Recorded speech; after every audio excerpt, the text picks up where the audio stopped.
लोकशाही मराठीच्या बातमीचा इम्पॅक्ट झालेला आहे। इंदापुरातील पिटकेश्वर शाळेला आता निधी मंजूर करण्यात आलाय। या शाळेला 24 लाख रुपयांचा निधी मंजूर करण्यात आलेला आहे। नवीन वर्गखोल्यांचं काम आता लवकरच सुरू केलं जाईल। लोकशाही मराठीच्या बातमीनंतर हा निर्णय घेतला गेलेला आहे। इंदापूरमधल्या पिटकेश्वर गावातील जिल्हा परिषद शाळेची दुरावस्था चर्चेचा विषय ठरलेली होती।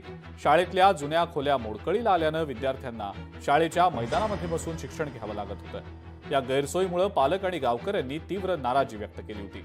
लोकशाही मराठीनं ही बातमी दाखवताच पिटकेश्वर शाळेला 24 लाख रुपये मंजूर झाले। पिटकेश्वर गावातील शाळेला 24 लाखाचा निधी हा आपल्याला मिळालेला आहे। याचा आम्हाला पूर्ण आनंद आणि अभिमान आहे।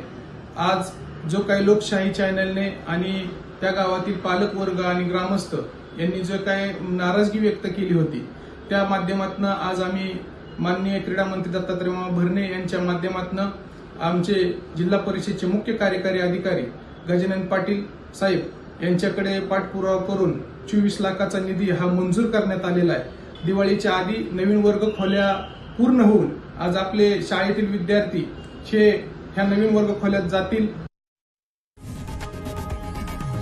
लोकशाही मराठी ऐका, पहा, जागरूक रहा।